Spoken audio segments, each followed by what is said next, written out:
당정이 다음 주 공급대책 발표를 앞두고 서울 택지 용적률 확대를 검토하고 있습니다. 강남 재건축 신호탄이 될지 주목됩니다. 민주당이 기재위, 국토위, 행안위에서 정부 부동산 대책 후속 입법을 밀어붙이면서 통합당 의원이 퇴장하는 소동이 벌어졌습니다. 북한에 30억 달러를 지급한다는 합의서를 둘러싼 의혹이 계속되고 있지만 여당은 단독으로 인사청문 요청안을 처리했고 문재인 대통령은 임명을 제거했습니다. 정경두 국방장관이 탈북자의 재입국을 북한이 관련 사실을 보도하고 1시간이 지난 뒤 서훈 안보실장 전화를 받고 알았던 것으로 확인돼 군 보고책에 지적이 나옵니다. 여성단체가 고 박원순 전 시장의 의혹 규명을 위해 인권위가 직권조사에 나서야 한다고 주장하며 불합리 행진을 이어갔습니다. 경찰은 피해자의 2차 가해를 한 인터넷 사이트 압수수색에 들어갔습니다. 서울시 교육청이 지난 4월 서울 지역 유치원생을 비롯한 초중고생에게 지급한 마스크 구매에 60억 원을 투입해 예산 과다 책정 논란입니다. 또 해당 업체가 마스크 제조 경험이 전무해 특혜 의혹도 제기됩니다. 이르면 모레 발표될 검사장급 인사를 앞두고 윤석열 검찰총장 측근 검찰 고위 간부의 줄사표가 이어지고 있습니다.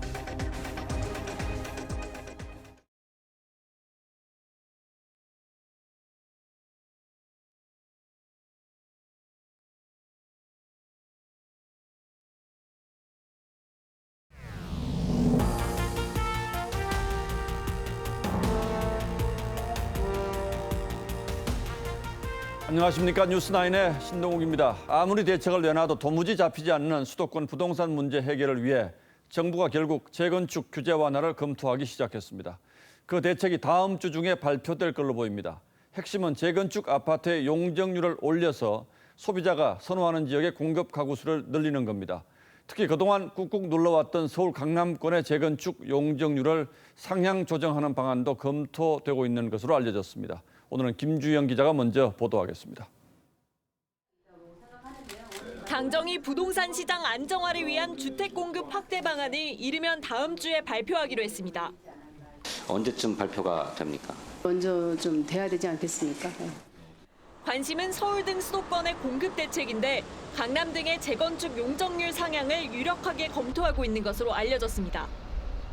공급 대책에 대해서는 지금 검토를 하고 있는데요. 제가 보건대는 그와 같은 대책이 발표되면 상당 부분 물량 공급에 대해서 저는 시장에 여러 가지 영향파가 있을 걸로 생각이 되고요. 서울 아파트의 용적률은 최대 250%인데 일부 재건축 단지의 용적률을 한도를 풀어 공급을 늘리겠다는 겁니다. 그린벨트 해제 카드를 포기한 상황에서 현실적으로 공급 확대책은 재건축 외에 찾기 힘들다는 판단 때문입니다. 다만 용적률 완화만으로는 공급 효과는 크지 않고 오히려 재건축 완화라는 정부의 신호가 이미 불붙은 집값 상승에 기름을 부을지 모른다는 우려에 당정의 고심이 깊은 것으로 전해졌습니다. 또 용적률을 완화해주고 고밀 복합 개발을 통해서 이렇게 공급 물량을 늘리겠다는 것은 총량 면에서 그렇게 물량 공급 효과가 크지 않다. 정부는 이외에 역세권 범위를 넓히고 일반 주거지역을 준주거지역으로 바꾸는 등의 역세권 고밀 개발이나 3기 신도시 및 용산 정비창의 용적률 상향 등도 검토 중입니다. TV조선 김주영입니다. 최대 관심은 이번 대책으로 서울의 스카이라인에 변화가 올 것인가 하는 점입니다.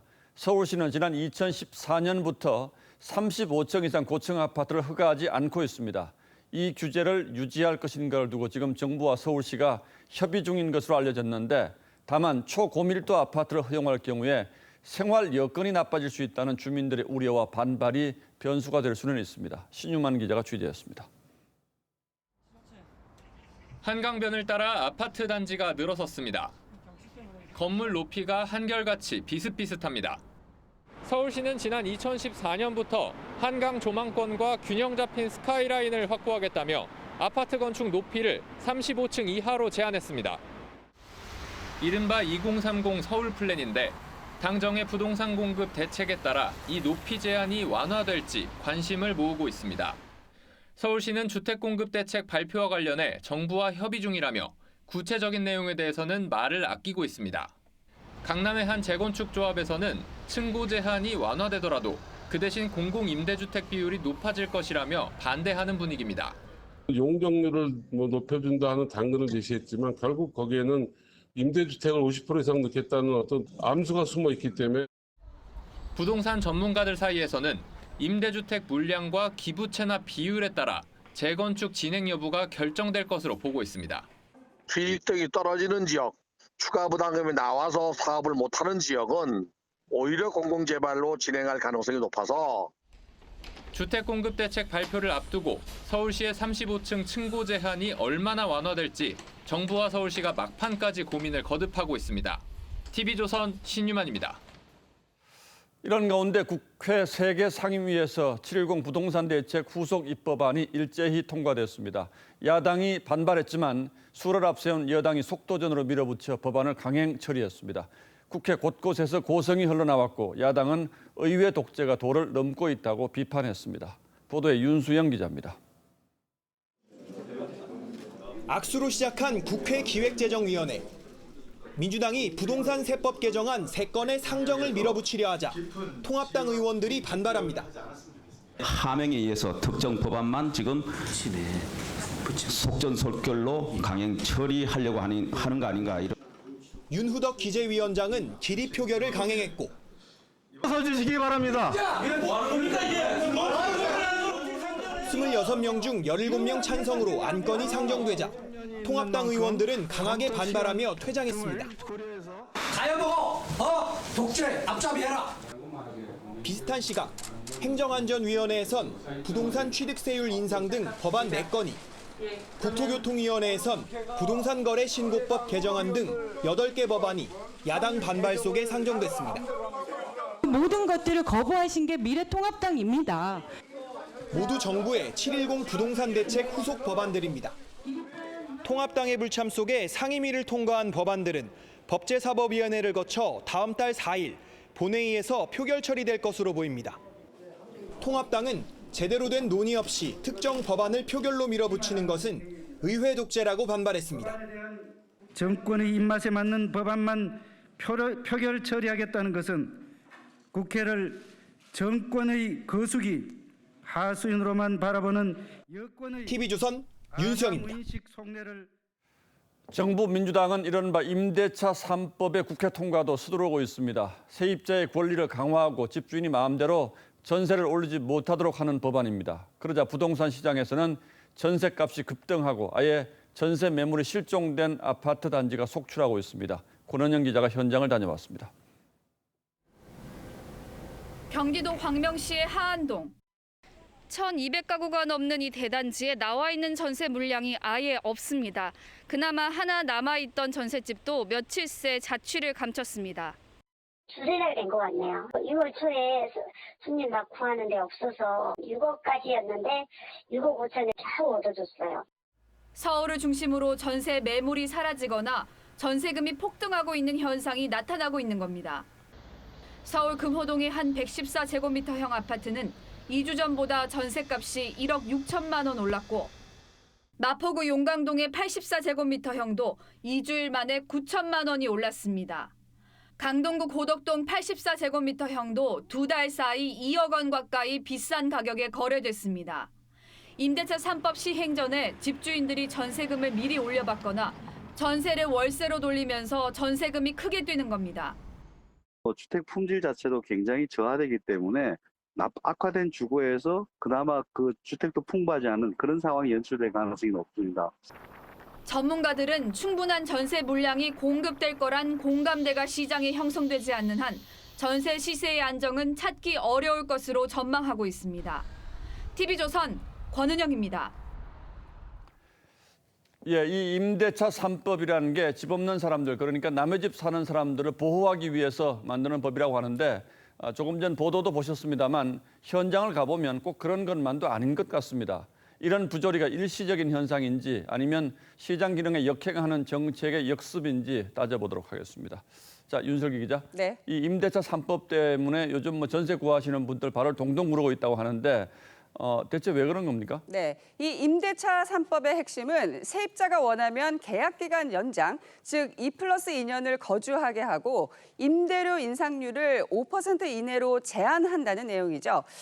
세입자 평균 거주 기간이 3.2년이란 점에서 2년마다 이사 안 가고 한 집에서 4년을 계속 사는 이점에다 전셋값 폭등 걱정도 사라지는 것처럼 보입니다.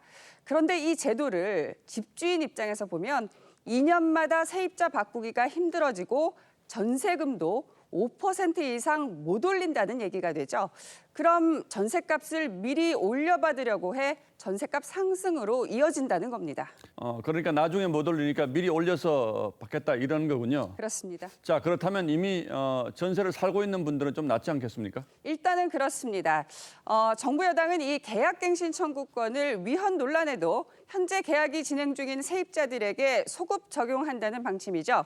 그런데 이렇게 기존 세입자들의 장기 거주가 는다는 건 전세 시장의 매물이 그만큼 준다는 뜻이기도 합니다.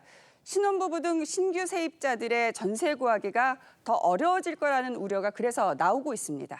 그리고 또 하나 정부가 보유세 부담을 늘려서 집 여러 채 가진 사람들이 집을 팔도록 유도하고 있는데 이게 전세난을 가중시킨다는 지적도 있어요? 네, 맞습니다.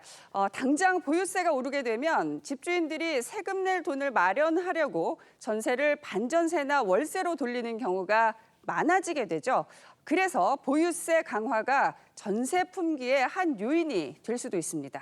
결국 그래서 시장을 억누르는 정책보다 양질의 주택을 많이 공급하는 정책이 낫다 이렇게 얘기하는 분들이 많더군요. 네, 그렇습니다. 그런데 관건은 이 시장 불안을 잠재울 충분한 물량이 언제 나오냐는 거죠. 들어보실까요? 정부가 발빠르게 지금 임대주택을 공급하겠다고 하지만 공급까지는 적어도 3, 4년, 4, 5년이 걸릴 수 있기 때문에 당분간은 전월세 가격이 올라갈 수밖에 없습니다. 예, 뭐 대책 내놓을 때마다 집값이 오르고 또 정부가 손대는 곳마다 부작용이 생기니까 정부 입장에서 참 답답하긴 하겠군요. 그렇습니다. 예, 잘 들었습니다.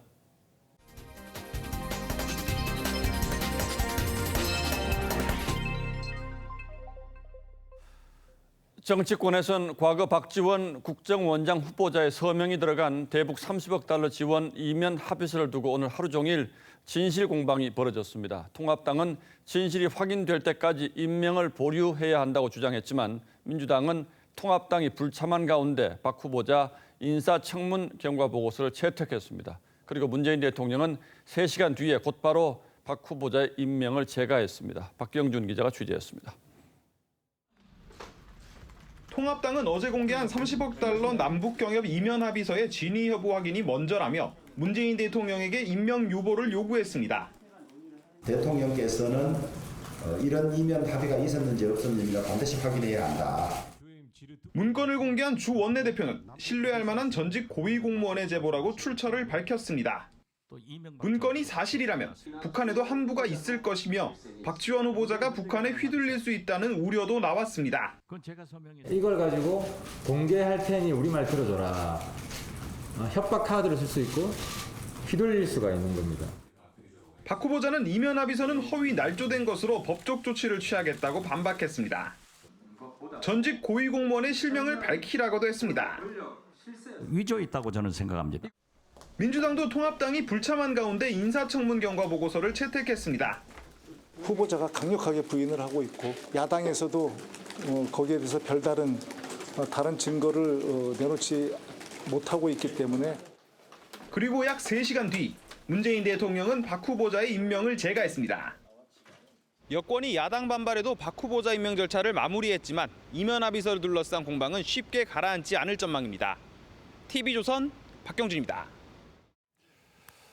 이 이면 합의서를 둘러싼 진실 공방의 승자가 누가 될지 아직 알 수는 없습니다. 때문에 문서의 작성 시점인 지난 2000년 초, 그러니까 김대중 대통령의 역사적인 방북과 남북 정상회담을 앞두고 무슨 일이 있었는지를 살펴볼 필요가 있습니다.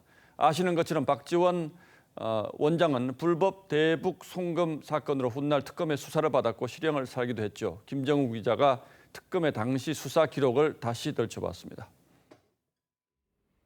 2000년 3월 박지원 대북특사와 송호경 북한 아태평화위 부위원장이 중국 상하이에서 비밀리에 만났습니다. 배석자였던 김보현 전 국정원 차장은 인도적 차원의 지원 방안과 SOC 사업 지원 약속 등 선제 공격적인 제안을 했다고 2003년 특검 수사 때 진술했습니다. 닷새 뒤 베이징에서 이루어진 2차 접촉에선 북한이 5억 달러 현금 지원을 요구했지만 거부했고 4월 8일 3차 접촉에서 남북 합의서가 체결됐습니다. 특검 수사 당시 김 전 차장은 정부 몫의 1억 달러 지원은 인정했지만 별도 합의서 작성은 없었다고 진술했습니다. 박지원 후보자는 대북 송금 사실을 부인하고 있습니다. 모든 협상 과정에서의 문제가 있었다고 하면은 전적으로 저희 책임이 있습니다. 그동안 20-30억 달러 규모의 경협 지원 약속에 대한 주장도 있었지만 구체적으로 확인되진 않았습니다. 김대중 노무현 정부 당시 경제협력 명목으로 북한에 송금된 금액은 25억 달러 안팎인 것으로 알려져 있습니다. 대북 송금 사건을 폭로한 엄나경 전 산업은행 총재는 정부로부터 대북 사업 참여를 요구받았다는 S그룹 임원의 말을 회고록에 담기도 했습니다. TV조선 김종호입니다. 우리 정부는 강화도 철책 배수로를 통해서 월북한 김모 씨의 월북 사실을 북한의 보도 이후에야 알았습니다. 그런데 오늘 국회에서 정경두 장관은 이마저도 서훈 안보실장의 전화를 받고서야 알았다고 말했습니다. 전방이 뚫린 사실을 청와대는 북한의 보도를 알았고 국방장관은 청와대의 전화를 받고서야 알았다는 거죠. 최원희 기자가 취재했습니다. 북한이 3년 전 탈북한 김모 씨의 월북 사실을 보도한 건 지난 26일 오전 6시. 감염된 것으로 의심되는 월남 도주자가 3년 만에 불법적으로 분계선을 넘어. 하지만 정경두 국방장관이 월북 사실을 안 건 보도 1시간 반이 지난 오전 7시 반쯤이었습니다. 그것도 청와대 서훈 안보실장으로부터 급한 전화를 받고 알게 됐습니다. 북한의 보도 이후에도 1시간 반 동안 장관 보고가 이뤄지지 않았다는 얘기입니다. 그럼 안보실장인데 이런 사실을 알았습니까? 예, 안보실장님한테 제가 전화를 받고 바로 합참에 확인을 시켰습니다. 북한 방송 모니터링을 통해 월북 사실을 파악한 합참도 방송 2시간이 지나서야 박한기 의장에게 보고했습니다. 군은 김 씨의 월북 루트를 조사한 지 이틀 만에 군 감시 장비에 김 씨 모습이 찍혔다고 밝혔습니다. 그리고 현재 합참에서는 감시 장비에 포착된 영상을 정밀 분석 중에 있습니다. 하지만 어떤 감시 장비인지 밝히지 않았고 영상도 공개하지 않았습니다. 정경두 국방장관은 경계 실패를 인정했습니다. 100번 지적을 받아도 할 말이 없다고 생각이 됩니다. 무한 책임을 국방장관이 지고 있기. 하지만 경계 작전 태세는 취약하지 않다며 감시 장비 모니터링에 문제가 있는지 짚어보겠다고 말했습니다. TV조선 최원입니다. 월북한 김모 씨는 강화도의 배수로를 통해서 빠져나간 것으로 군은 파악하고 있는데 이 배수로에는 쇠창살이 쳐져 있어서 과연 이게 가능한 건지 의문이 남습니다. 그래서 저희 취재진이 직접 그 배수로를 찾아가 봤습니다. 계속해서 차정성 기자입니다. 탈북민 김 씨의 월북 루트로 추정되는 강화도의 한 배수로입니다. 사람 허리 높이의 수풀을 지나면 돌로 만들어진 통로가 보입니다. 배수로는 주변 민가에서 이렇게 도로 하나를 지나면 바로 내려갈 수 있습니다. 배수로의 건너편, 즉 한강으로 나아가려면 이중으로 된 장애물을 통과해야 합니다. 배수로 안쪽을 들여다보니 쇠창살이 세로로 쳐 있지만 한쪽 구석은 꽤 넓은 공간이 보입니다. 쇠창살 뒤로는 철조망이 있지만 이마저도 엉성합니다. 한강물이 이제 밀면은 이게 물이 좀 차 올라오고 또 저 썰물에도 내려가고 그러는 데죠 여기가. 군은 철조망이 노후화된 것은 맞지만 쇠창살에는 크게 문제가 없다고 했습니다. 하루에 아침과 저녁에 정밀 점검을 실시하는데 그날도 그 현장을 보고서 거기에서 이상한 점을 느끼지 못할 정도로. 오히려 김 씨가 163cm에 54kg의 왜소한 체구여서 창살을 벌려 나갔을 것이라고 했습니다. 매우 왜소한 인원입니다. 그 장애물을 극복하고 나갈 수 있는 그런 여지가 있었던 걸로 지금까지 조사한 바로. 북한과 인접한 김포와 강화, 교동도 일대에는 이런 배수로가 100여 곳에 달합니다. TV조선 차정승입니다. 이번 사태를 보면 군이 과연 전방을 지키고는 있는지 의심스러울 지경입니다. 그리고 이런 일이 처음도 아니죠. 2019년에 이른바 삼척 대기 귀순을 비롯해서 현 정부 들어 군의 경계태세를 걱정케 하는 사건들이 잇따르고 있습니다. 오늘의 포커스는 여기에 맞춰보겠습니다. 지난해 6월 삼척항 내항에 나타난 북한 어선. 거리낌 없이 배를 몰더니 대놓고 부두에 정박합니다. 북한 목선을 처음 발견한 건 우리 어민이었죠. 그때는 내가 6시 20분에 또 나왔는데 그래서 7시 한 10분에 돌아왔는데 그래도 들어오니까 그 배가 북한 어민들이 배에서 내려 30분 넘게 있었지만 우리 군은 파악조차 못했습니다. 인식이 충분히 있었다라고 볼 수가 있고요. NLL을 넘어 사흘 동안 우리 해역을 휘젓고 다닌 사실이 드러나면서 군 경계 실패에 대한 비판도 커졌었죠. 어른들이 마음 놓고 뭐 편히 살 수 있겠습니까? 갑자기 거기서 거기 130km 가가지고 아무도 모르고 이렇게. 국방부 장관은 고개를 숙였습니다. 경계작전에 실패가 있다면 국민의 신뢰를 얻을 수가 없습니다. 책임져야 할 인원이 있다면 엄중하게 책임을. 하지만 불과 10개월 뒤인 지난 4월 태안 해변에서는 정체불명의 보트가 발견됐습니다. 한 달 뒤 또다시 중국인들이 산둥성에서 보트를 타고 태안으로 밀입국했죠.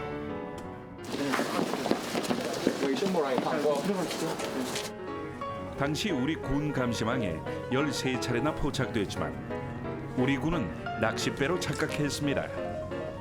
6월에도 태안 바닷가에서 고무보트가 또 발견됐죠. 내가 직선에서는 보면은 중국어가 맞는 것 같아. 한자로. 우리 한자가 아닌 것 같아. 2달 동안 3번이나 나타난 정체를 알 수 없는 보트. 모두 우리 군 감시망을 빠져나갔던 겁니다. 배수로 월북으로 다시 한번 드러난 우리 군 경계태세의 허점. 우리 국민들께서는 이 신뢰를 안 하시겠지만 경계회의가 반복되면서 우리 국방장관 입에서도 국민의 불신이 당연한 상황이 됐습니다.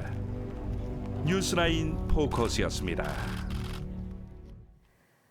여성단체가 고 박원순 전 시장의 성추행 혐의를 국가인권위원회가 직권조사하라고 요구하며 보랏빛 행진을 벌였습니다. 경찰, 검찰 등의 수사가 지지부진하니까 인권위 차원의 조사와 개선책을 마련해 달라는 겁니다. 윤서어 기자가 보도합니다. 여성단체 회원들이 시청 앞 광장을 둘러쌉니다. 공소권 없음이 은폐의 도구가 돼선 안 된다는 등 손팻말도 보입니다. 서울시에 여성 노동자에게 8개 여성단체가 고 박원순 전 서울시장의 성추행에서 피소 유출 혐의까지 전 과정에 대해 국가인권위원회 직권조사를 요구하고 나선 겁니다. 시위에 참여한 여성단체들은 여성인권을 상징하는 이 보라색 우산을 들고 시청 광장에서 인권위까지 가두 행진도 벌였습니다. 고소인 측 김재련 변호사는 인권위에 제출한 직권조사 발동 요청서에 담긴 증거 자료만 30개라고 했습니다. 직권조사의 경우에는 피해자가 주장하는 범위를 넘어서는 부분에 대해서도 적극적으로 개선해야 할 문제에 대해서는 조사하고 제도 개선을 공고할 수 있기 때문에 인권위는 요청서를 검토한 뒤 조사 여부를 결정할 계획입니다. 여성가족부도 오늘부터 이틀 동안 서울시를 상대로 현장 점검에 들어갔습니다. 박 전 시장에 대한 고소장이 접수된 지 20일 만입니다. 하지만 직접 조사권이 없어 성폭력 예방교육 등 실태 점검 수준에 불과할 것이란 지적도 나옵니다. TV조선 윤서아입니다. 고 박 전 시장 성추행 혐의 피해자에 대한 2차 가해가 수면 아래에서 계속되고 있는 게 현 상황입니다. 컴퓨터 뒤에 숨어서 한 말의 수준이 저급하기 그지없습니다. 경찰이 관련 사이트 4곳에 대한 압수수색에 들어갔습니다. 성민혁 기자입니다.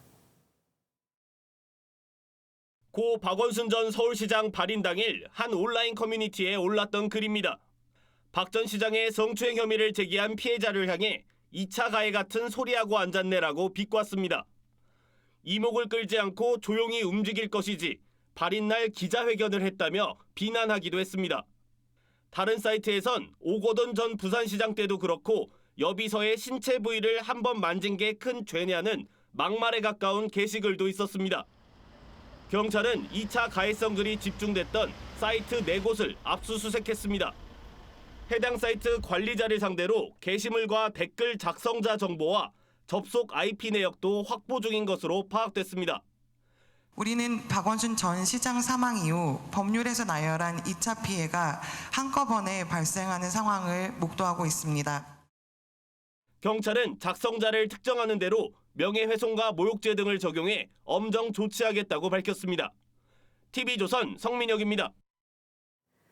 강화를 통해 월북한 사건을 두고 경찰의 탈북자 관리에 비판의 목소리가 이어지고 있는데 이번엔 한 탈북 여성이 경찰관에게 10여 차례 성폭행을 당했다고 주장해서 경찰이 감찰에 착수했습니다. 탈북민들의 신변 보호를 담당하고 있던 해당 경찰은 현재 대기 발령 조치됐고 억울함을 호소한 것으로 전해졌습니다. 권영석 기자입니다. 탈북 여성 A씨는 지난 2015년 서울 서초경찰서에서 탈북민 신변 보호를 담당하는 김모 경위를 알게 됐습니다. A씨는 김경위가 정보 수집을 빌미로 접근해 자신을 12차례 성폭행했다며 오늘 서울중앙지검에 고소했습니다. A씨 측은 김경위가 탈북민 사회에서 명망이 높아 신고를 주저하는 사이 협박과 회유가 이어졌다고 주장했습니다. 신고하겠다고 얘기를 하자 그러면 너도 죽고 나도 죽고 모두 다 죽여버리겠다. 우리 가족 모두 죽는다라는 식으로 지속적인 협박과 A씨는 김경위 직속 상관을 포함해 피해 사실을 여러 경로로 알렸지만 경찰은 오히려 사건 은폐를 시도했다고도 했습니다. 도움을 요청을 하자 대한민국에 왔던 초심으로 생각을 해라. 우리끼리 왜 그러냐. 다 덮고 지나가자는 말로 이 사건을 은폐하려고. 경찰은 언론 취재가 시작되자 김경위를 대기 발령하고 감찰에 착수했습니다. 김경위는 감찰 과정에서 억울함을 호소한 것으로 알려졌습니다. 김경위는 부적절한 만남이었지만 위력에 의한 관계가 아닌 사적인 관계였다고 주장했습니다. 경찰은 김경위를 입건하고 수사에 착수했습니다. TV조선 권영석입니다. 음주운전자가 몰던 화물차가 고속도로를 역주행해서 마주오던 승용차와 정면 충돌했습니다. 유명 아나운서 가족 등 5명이 다쳤지만 다행히 경상에 그쳤습니다. 하동훈 기자입니다. 2.5톤 화물차 앞부분이 완전히 부서졌습니다. 소방관들이 화물차 운전자를 구조합니다. 화물차는 완전히 도로에 흩어져가 있었죠. 그 사고치고는 상당히 많이 부서졌죠. 폐차죠, 폐차. 화물차와 정면 충돌한 SUV의 앞부분도 운전석 앞까지 크게 부서졌습니다.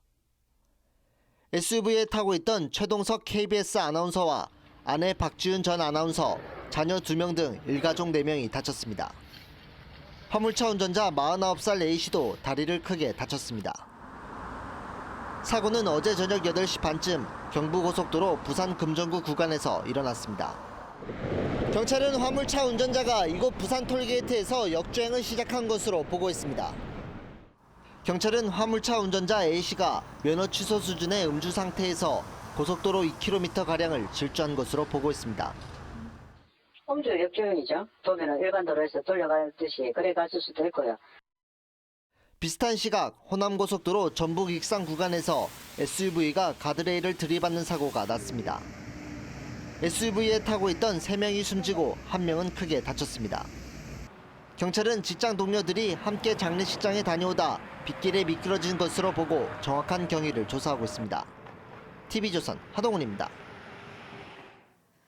해외에서 입국해서 임시 생활시설에서 격리 중이던 베트남인 3명이 탈출하는 일이 벌어졌습니다. 만약의 사태를 위해서 시설을 지키는 경찰도 있었지만 10시간이 지나서야 해당 사실을 파악했는데요. 이 탈출 베트남인의 행방은 오리무중입니다. 관련 내용 구자형 기자가 전하겠습니다. 해외 입국자 550여 명이 격리 생활을 하는 김포의 한 호텔입니다. 어제 새벽 3시쯤 이곳에서 일주일째 격리 생활 중이던 베트남인 3명이 갑자기 사라졌습니다. 호텔 6층에서 생활하던 이들은 화재 대피용 완강기를 타고 탈출했습니다.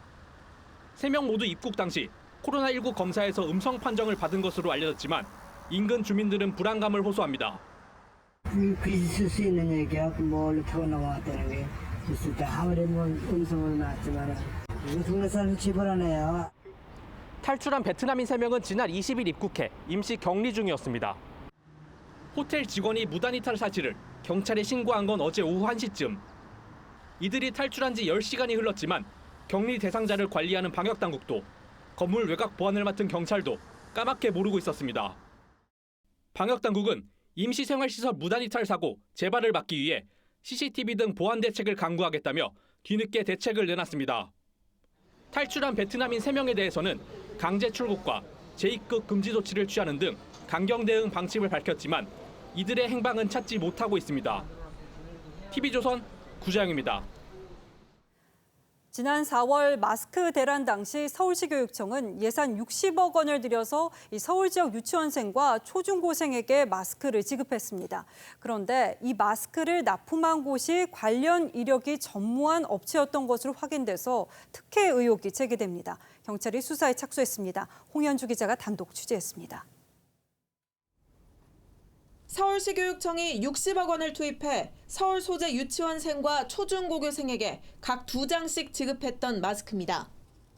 베트남산 필터 교체형 첫 마스크로 모두 240만 장이 지급됐습니다.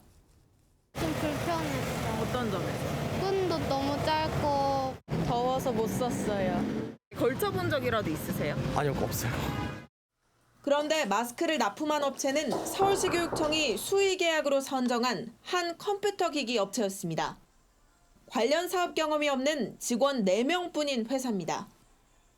납품 가격도 2,500원으로 같은 시기 교육청이 조달청을 통해 구매한 공적 마스크에 비해 가격이 2배 넘게 비쌉니다. 서울교육청은 마스크에 들어가는 일회용 필터 안전성 검사도 지급 이후에 의뢰했습니다. 2주 안에 계약해서 배부까지 해야 하는 상황이라 계약법상 긴급사항으로 보고 우선 수의계약을 결정하기로 했어요. 미래통합당은 특혜 의혹을 제기했습니다. 전문성이 전혀 없는 컴퓨터 부품 업체와 수의 계약을 맺고 비싼 가격에 공급받은 것은 있을 수 없는 일입니다. 경찰이 특혜 의혹에 대한 수사에 착수한 가운데 유은혜 교육부 장관도 마스크 구매 현황을 조사하겠다고 했습니다. TV조선 홍현주입니다. 수돗물 유충 사태가 발발한 인천에선 아직도 관련 신고가 이어져서 시민 불안이 크죠. 그래서 정부가 전국의 일반 정수장 전수 점검에 나섰는데 3곳에서 유충이 나왔습니다. 1급수 계곡물을 쓰는 곳이었는데 어쩌다가 유충이 나온 건지 송민성 기자가 취재했습니다. 활성탄을 쓰지 않는 전국의 일반 정수장은 모두 435곳입니다. 이들 가운데 경남 합천, 강원 강릉, 전북 모주 3개 정수장에서 유충이 발견됐습니다. 모두 1급수인 계곡물을 끌어다 쓰는 곳이다 보니 여과지 세척을 자주 하지 않은 것으로 드러났습니다. 해당 여과지 운영을 중단하였고 여과지 모래 교체, 포충기 설치 및 세척 주기 단축 등 보안 조치를 7월 31일까지 완료할 계획입니다. 일반 정수장은 상수원의 물에 약품을 처리해 불순물을 가라앉힌 뒤 여과지에서 미세 입자를 활성탄이 아닌 모래 등으로 다시 한번 거르는데 이번에 유충은 이 모래의 상하층부에서만 나왔습니다. 가정에 공급된 수돗물은 안전하다는 게 환경부의 설명입니다. 환경부는 또 서울 등에서 접수된 유충 관련 민원은 하수구 등에서 유입된 것으로 정수장과는 무관하다고 밝혔습니다. 하지만 수돗물에 대한 시민들의 불신은 여전합니다. 수돗물은 못 먹죠. 좀 불안하기도 해가지고 정수기 쓰고 있어요. 환경부는 다음 달까지 유충 재발 방지 종합 대책을 마련하기로 했습니다. TV조선 송민선입니다. 다음 뉴스입니다. 어제 법무부 검찰개혁위원회가 검찰총장의 수사 지휘권을 사실상 박탈하는 개혁안을 내놨는데 이에 대해 참여연대가 생뚱맞다라는 반응을 냈습니다. 생뚱맞다는 하는 행동이나 말이 상황에 맞지 않고 매우 엉뚱하다라는 뜻이죠. 경실련도 비슷한 비판 논평을 냈습니다. 하지만 법무부는 가던 길 계속 가겠다는 입장입니다. 이재중 기자가 보도합니다. 참여연대는 법무검찰개혁위원회의 권고안을 개혁 취지에 모순된다고 비판했습니다. 생뚱맞고 권한의 분산이라는 취지에 역행한다고도 했습니다. 참여연대는 권고안에 대해 검찰총장에게 집중된 권한을 분산하자면서 법무부 장관에게 구체적 수사에 대한 지휘권까지 부여하고 인사권까지 강화하자는 제안이라며 납득하기 어렵다고 평가했습니다. 대신 수사 지휘권을 지검장에게 분산하고 지검장에 대한 감시와 견제를 위해 직선제로 선출하는 대안도 제시했습니다. 경실련도 권고안에 대한 비판 논평을 냈습니다. 경실련은 권고안이 오히려 검찰의 정치적 중립성과 독립성을 약화시킨다며 우려를 표했고 폐기돼야 마땅하다고 강하게 비판했습니다. 검찰총장 권한 분산에만 눈이 멀어 검찰개혁의 본질을 망각한 법무검개위가 검찰개혁을 역행하고 있다고도 했습니다. 법무부는 권고안에 대해 사실상 지지 의견을 표했습니다. 법무부는 오늘 검찰총장에게 집중된 권한을 분산하고 형사사법의 주체가 검찰총장이 아닌 검사가 되도록 개혁할 필요가 있다며 권고를 심층적으로 검토하겠다고 밝혔습니다. TV조선 이재중입니다. 자, 이런 가운데 추미애 법무장관은 이러면 모레 대규모 검사장급 인사를 단행합니다. 인사를 앞두고 이미 윤석열 총장과 가까운 검찰 간부 여럿이 사표를 냈고 이에 따라 한 번 더 윤 총장을 고립시키는 압박성 인사를 단행할 가능성이 높다는 게 법조계의 예상입니다. 한송원 기자가 검찰 인사를 앞두고 이번에는 어떤 얘기들이 나오고 있는지 취재했습니다. 법무부가 모레 아침 검찰 인사위원회를 엽니다. 이 자리에서 검찰 고위 간부의 승진과 전보 인사를 논의합니다. 인사 결과는 같은 날 오후에 발표될 것으로 보입니다. 이번 인사는 추미애 장관이 단행하는 두 번째 정기 인사인데 인사폭이 지난 1월보다 더 클 것이라는 전망이 나옵니다. 인사를 이틀 앞두고 윤석열 측근으로 알려진 조상준 서울고검 차장검사도 사표를 냈습니다. 윤석열 총장보다 선배인 김영대 양부남 고검장과 라임 수사를 맡았던 송삼현, 공안통 이정회 검사장에 이어 5번째 검사장급 사표로 검사장급 빈자리는 11석으로 늘어나 큰 폭의 인사가 예상됩니다. 법조계에선 채널A 사건 수사에서 논란이 된 강요미수죄 적용을 반대한 대검 형사부 실무진이나 추 장관의 수사 지휘에 반대 의견을 낸 검사장들을 노골적으로 좌천시킬 가능성도 제기됩니다. 다음 인사는 일단 그 인사의 기조는 형사 공판부에서 묵묵히 일해온 그런 인재들을 발탁함과 동시에 전문 검사 제도를 향해서 나아가겠다 하는 그 꾸준한 의지를 표방할 것이고요. 추 장관은 아직까지 윤 총장과 인사 논의를 한 적은 없는 것으로 전해졌습니다. 다만 검찰청법에는 검찰총장의 의견 청취를 하도록 돼 있어 추 장관이 이번에는 어떤 방법을 쓸지도 관심입니다. TV조선 한송원입니다. 미 백악관 국가안보보좌관이 코로나19에 걸렸습니다. 앞서도 여러 명의 감염자가 있었지만 그때와는 상황이 좀 다르다고 합니다. 트럼프 대통령과 같은 건물, 같은 층에 집무실이 있고 수시로 만나는 사이여서 백악관에 비상이 걸렸습니다. 송지욱 기자가 보도합니다. 미국의 안보를 총괄하는 로버트 오브라이언 백악관 보좌관. 지난주부터 자가격리에 들어갔습니다. 백악관 최고의 당국자가 코로나19 양성 판정을 받은 건 처음입니다. 블룸버그 통신은 가족 행사에서 감염됐고 전화로 업무를 본다고 전했습니다. 오브라이언은 볼턴의 후임으로 최근 중국에 대한 전략에 집중해왔습니다.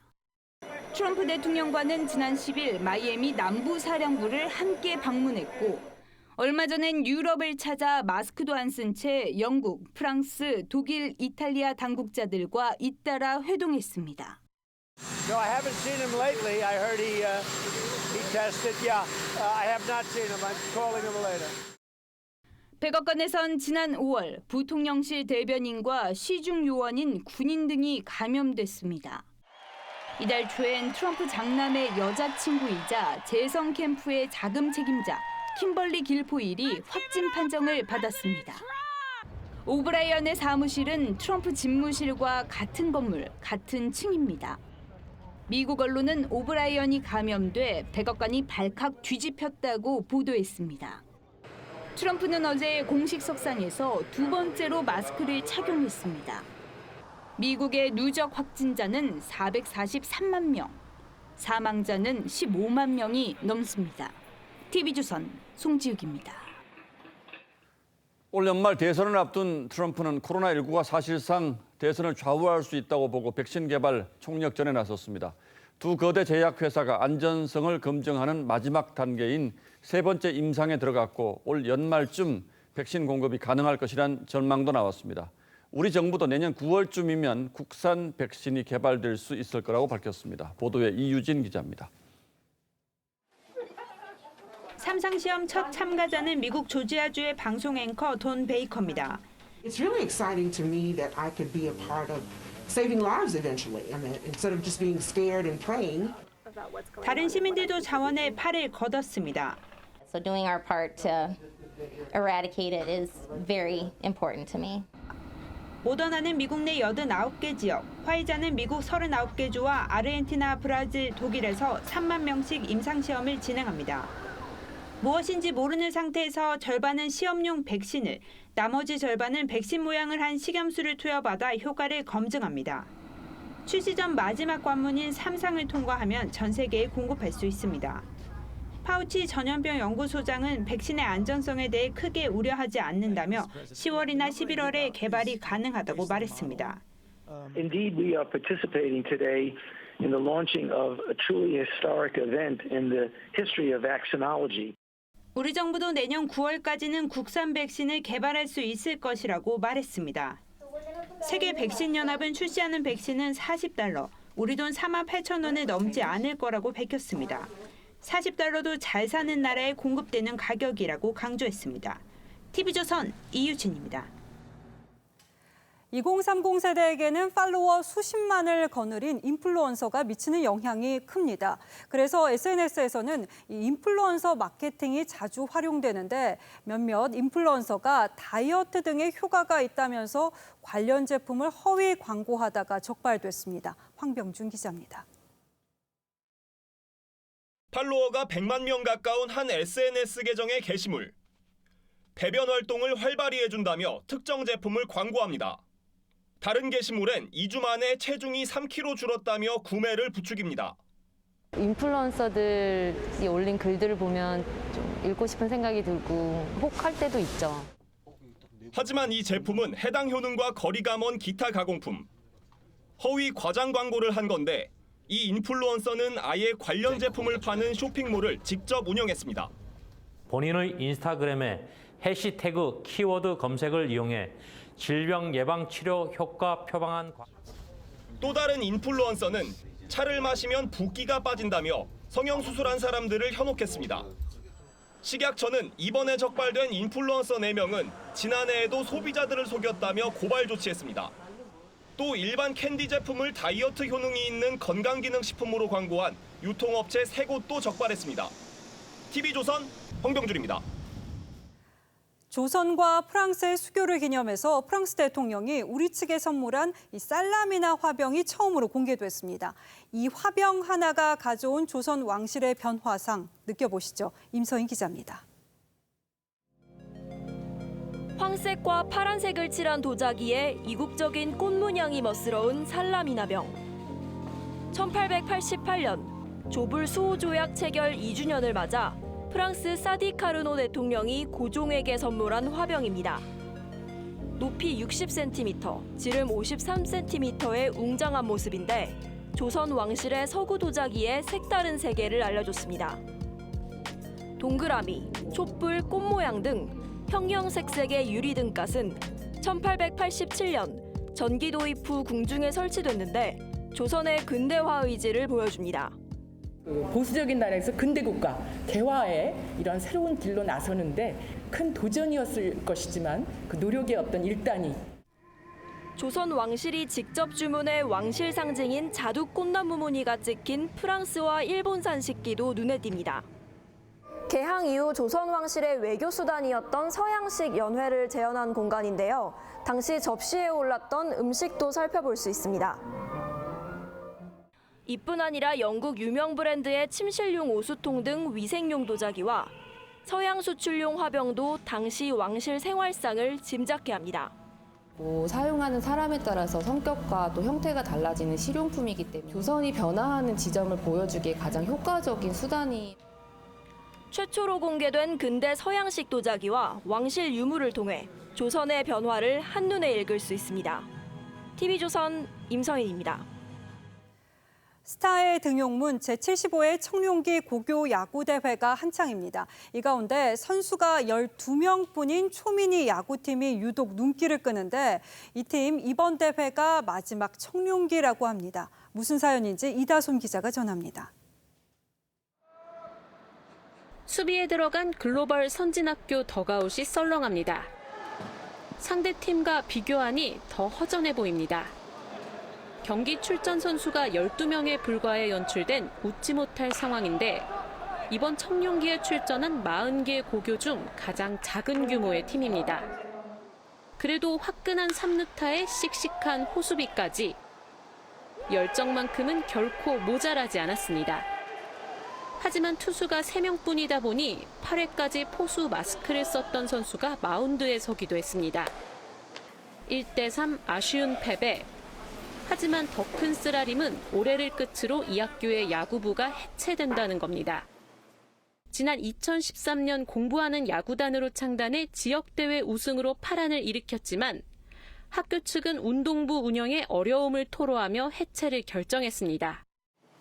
이렇다 보니 전학을 가버리는 학생들도 속출했습니다. 원래 있던 친구들이 많이 해체된다는 이유 듣고 많이 나가면서 이제 어쩔 수 없이 제가 포수를 보게 됐는데 포수 갔다가 투수 올라가면 이제 몸에 힘이 빠지고 남아있는 선수들도 마음을 다잡기는 쉽지 않은 상황. 해체가 안 되면 더 편하게 할 수 여기 남아있으면 좋겠는데 좀 많이 아쉬운 것 같아요. 글로벌 선진학교 야구부 학생들은 새로운 진로를 찾아야 하는 상황입니다. 지난해 전국의 고교 야구팀 중 2개의 학교가 해체됐습니다. TV조선 이다솜입니다.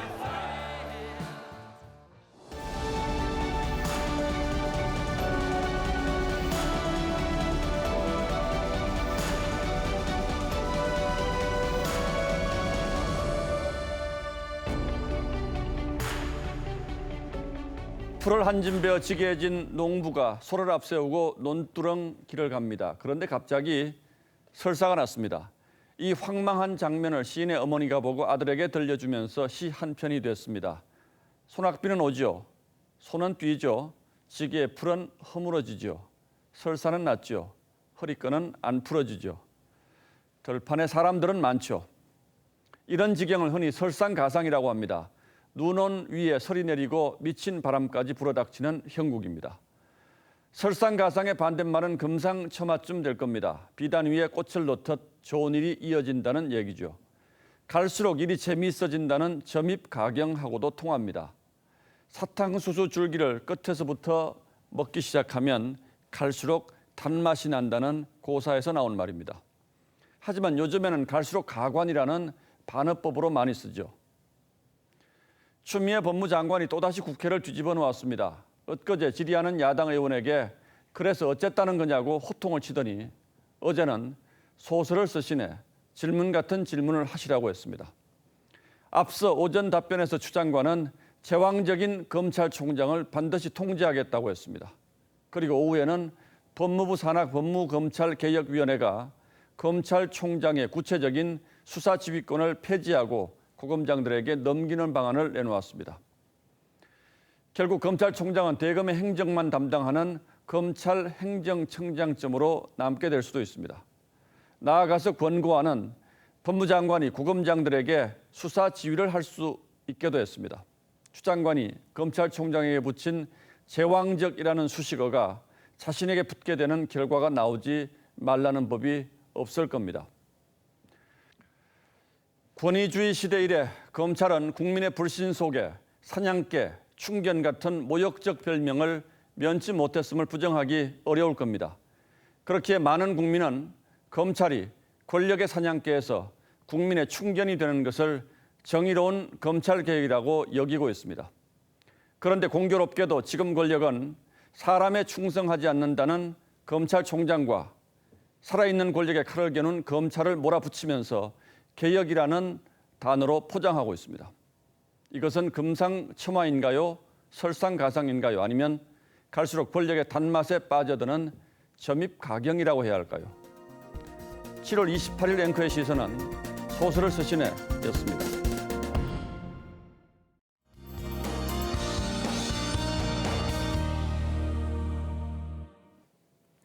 이번 장맛비는 특정 지역에 짧은 시간 동안 아주 강하게 쏟아지는 특징을 보이고 있습니다. 내일 아침까지 비가 집중되는 지역은 충청도와 전북 지역입니다. 시간당 60mm의 강도로 비가 세차게 쏟아지겠고요. 내일까지 총 200mm가 넘게 오겠습니다. 그 밖에 전국 대부분 지역에서도 비가 이어지겠습니다. 경북 북부 지역도 최고 150mm의 많은 비가 쏟아지겠고요. 그 밖에 대부분 지역은 최고 50에서 80mm가 되겠습니다. 이렇게 비가 내리면서 아주 크게 덥지는 않겠습니다. 서울이 28도, 대구 29도로 예상되고요. 제주도에는 폭염주의보가 내려진 가운데 한낮 기온이 33도까지 오르겠습니다. 남부지방은 모레까지 비가 이어진 뒤 장마가 끝나겠습니다. 한편 중부 지역은 주말이 지나고서야 끝나겠고요. 목요일에는 아주 많은 비가 쏟아질 것으로 보입니다. 날씨였습니다. 예, 7월 28일 뉴스9은 여기서 모두 마치겠습니다. 시청해주신 여러분 고맙습니다.